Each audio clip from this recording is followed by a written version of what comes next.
Hey everyone, how are you all? You must be as excited as I am that it is finally garden season and we're able to come out and stop and smell the roses. That's exactly what I'm doing. We're here right now.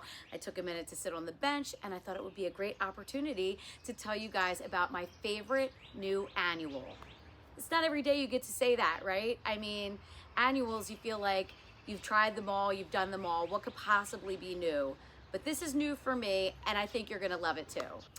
First, I wanna thank SuperCal Petunia for sponsoring this video. Hold your horses, this is not your grandma's petunia. So I can't wait to tell you all about this because it's different. And look at this color. So SuperCal Petunia is a hybrid. It is a mix, the best of both worlds of a petunia and a calibrachoa. Now calibrachoa is, a lot of times people will call them mini petunias, and you know that those generally don't enjoy being planted out in your landscape. They are more suited to containers and hanging baskets, not this one. This one can be planted absolutely everywhere in your garden, in the landscape, in your containers, window boxes, hanging baskets. The possibilities are endless. And what really sold me on this one is I struggle a lot of times with petunias in my hanging baskets because our temperatures here are intense. In the summertime, we are in upper 90s relentlessly sometimes. High humidity, lots of rain. Usually that's a recipe for disaster for many petunias. This one, just as an example to show you, I left it in its little nursery container. I got this about 3 weeks ago at Walmart. I left this in here. We've already topped out in those 90s and we've already had tons of rain. This has not skipped a beat. They are self-cleaning. The spent blooms just fall off and these new flush of blooms come in and hide that. Now, if you want to trim on your SuperCal petunias, you can do that. I probably will as the season progresses just to encourage fresh new blooms, and I'll probably do that at some point in mid-July. But right now, you don't need to do anything. It's still looking fresh as a daisy. I'm really excited to see how these are gonna perform. And you know that I will keep you posted. All words and opinions are mine, the good and the bad. I will share that with you as this season goes along. But if being in this container for 3 weeks in the oppressive heat with downpours of rain already, and it's still looking this fresh and beautiful, I'm pretty confident we're gonna have a great growing season. So let me show you all the ways that I've incorporated it so far. So first, I'd like to start here because really this has become my favorite spot in the garden right now. Oh, the roses are in bloom. This is a new dawn rose and I've had it for many years, but this is only on the 3rd year that it's been trained along the roof line. I do have to secure it up a little bit better there. I'm just loving the garden right now, you guys. And I'm excited to show you guys my little window shelf here. So there was a window box here and it just never felt right to me. I wanted something different, something a little more cottagey looking. And if you're looking for a low cost, affordable way to add some cottage charm, we went on a trip to Italy a few years back and this is kind of what that reminds me of. So this is just a cedar board. It's 8 inches deep and my husband cut it down to size for me. And then it just has 3 supporting brackets underneath, and that's it. Now we went with the cedar because it's going to stand up to the weather and it's going to hold up really well, but this shelf, it's a board and 3 brackets. Anybody could do this, and I encourage you to try because I just get such a kick out of this little spot. It has just impressed me beyond what I expected, and I just think that it is adorable. So let me talk to you about some of the plants that I put here. Don't you love my battery charger? You can see through the window. I should probably move that.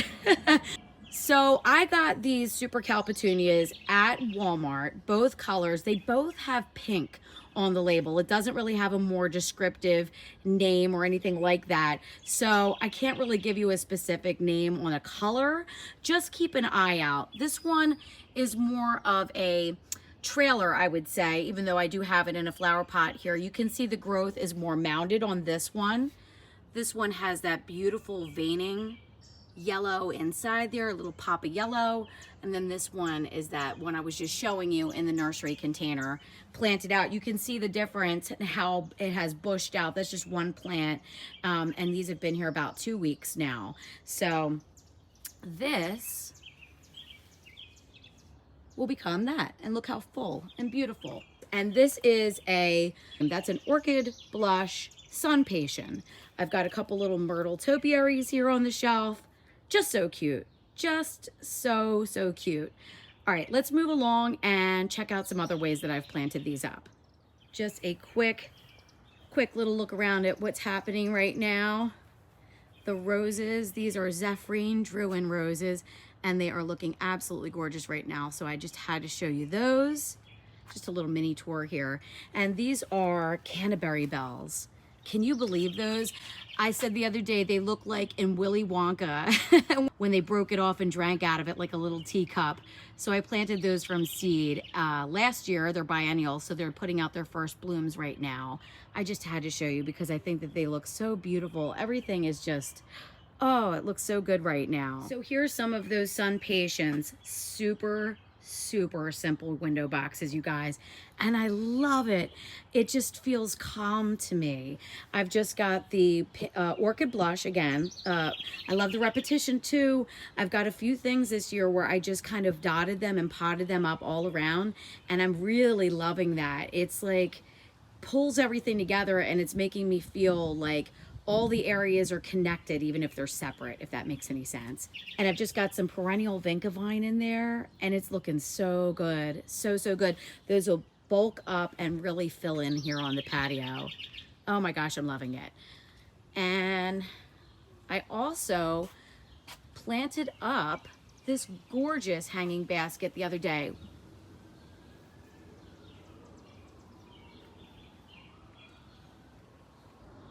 Some beautiful clematis. This is Eden Rose. And there's that airplane again. So I have some cosmos that I just broadcast sewed into this tray maybe about a month ago, and I've been planting them out, but I couldn't resist buying some cosmos a few weeks back, and I incorporated those in with the SuperCal petunias. They had both of these varieties at Walmart, and these are the two that you're going to see planted around in the garden. This here is Sea Thrift, and it looks a little bit like a chive, and I kind of love that look. It's a perennial, so I will pop that out and be able to enjoy it in the landscape. I'll plant it out in the landscape. And I have not touched any of these. I have not deadheaded. I have not even, aside from watering, I haven't done anything. Now, with annuals, especially in containers, give them a bit of fertilizer. So I usually go in with the Espoma Organic Liquid Bloom, and maybe every 2 weeks, 3 weeks, I'll come in and give them a little bit of fertilizer. But so far, this has been here for 3 weeks. Not a drop of fertilizer yet. I will do that soon. And no deadheading, nothing. Just living its best life right here. So then I also pop them into this little container here. I'm going to deadhead this Cosmo because Cosmos, you want to deadhead to keep those blooming. But look at that. So this is kind of a duplicate. Again, I have not touched this. I have not deadheaded this. I have not even fertilized this yet. I also went ahead and popped some in at the bottom of this little hydrangea basket I planted up. Happy faces peeking out. Oh, it looks so good. So this cabbage is huge. I did plant some of those SuperCal petunias in here. They're getting a little shrouded out by this massive cabbage. So I might just pop them out and move them into this space right here so that they get a little bit more sun and they're not as shrouded by this massive cabbage. But it looks good. It looks good. I'm excited. Oh, and right here. So I love to hang little hanging baskets on the fence. And I think these, with just a touch, this is Diamond Snow Euphorbia from Proven Winners. I think just with a touch of that in there, it just looks so soft.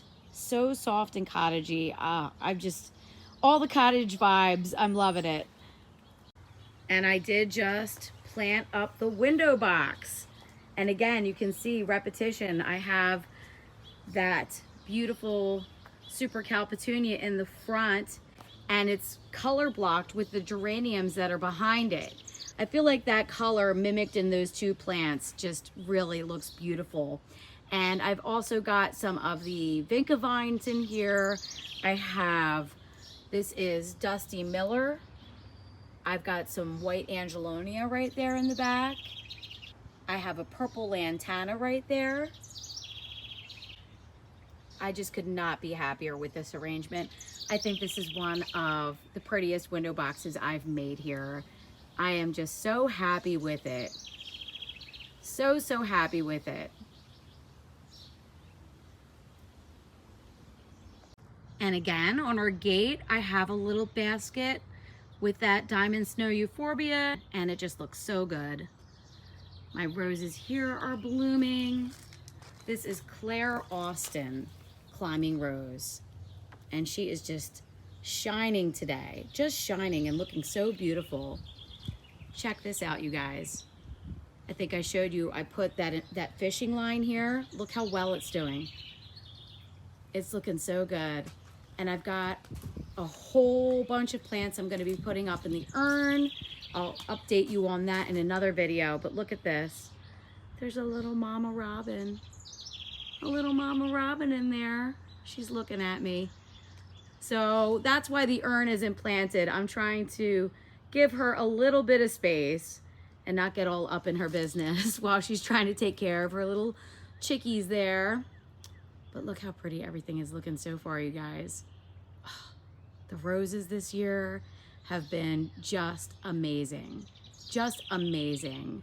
Best year ever with the roses. I'm gonna take you out front to show you some of the things I have out there too. Okay, here we are. So I have some sun patience. I got those in a grower's pack. I ordered them from Home Depot online, and I just planted them maybe 3 days ago, and they are already bulking up, putting out color. Look at this beautiful bloom here.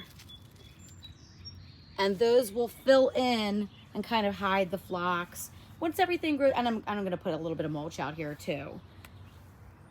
But the perennial border here that I did last year is just looking gorgeous. I think that they look so good. They look so good. I'm re-edging here, you can see. I'm gonna make a nice sharp edge here. So things are just looking fantastic. Can you believe this is the 3rd year with these boxwoods. These need a trim. This is the baby gem boxwoods.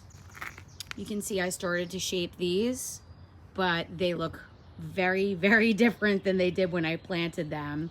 You've heard sleep, creep, leap. That's one of those little sayings in the garden, that the first year your plants sleep, the second year they creep, and the 3rd year they leap. And this is definitely their leap year because they are looking so full and beautiful. And then as we head up to the steps here, you can see again, I'm using some of that Wakefield Handmade pottery that I love. And I just went super simple, cottagey, easy with my containers. Nothing like earth-shattering, nothing that you can't find at your local nursery or even at the big box stores. All stuff that you guys can do if you love this look like I do. So in this first container, I've got the SuperCal petunia, and then I just put a little Betty White bacopa. Is that the cutest name ever? So that's a little Betty White bacopa there. And then in the back, I've got a perennial. It's my favorite perennial. It's the Cat's Pajamas Nepeta. And I will pop that out and replant it. It has almost like this grapey mint scent to it, and it is absolutely beautiful. So if you haven't thought to put that in a container, put something like that in a container, and then you can plant it out in the landscape later. And then I've got some lobelia here. This was just one of those ready refill containers. Popped it out, put it in there, and it is just giving me all those cottage vibes. And on the top step, again, I put a little lobelia, the SuperCal petunia in pink, and then the white angelonia. So really, I'm using all of these elements in, you know, all throughout the garden, in my containers, in my hanging basket, window boxes. It doesn't have to be complicated. And I absolutely love how low maintenance the petunias are. So I hope this video inspired you guys, maybe gave you some ideas of some things that you could plant in your garden. So if you want to grab some and try them out with me, I'd love to see what your experience is. Definitely show me, tag me. But yeah, it's looking like a bright, sunshiny, beautiful garden season. You can see my wee white hydrangeas in the front, all those buds. And this delphinium here, this is the first time I've ever had a delphinium come back in my garden. They usually do not. Hope this gave you some good garden inspiration. Hope you're all doing wonderful. Thank you so much for joining me in the garden today, you guys.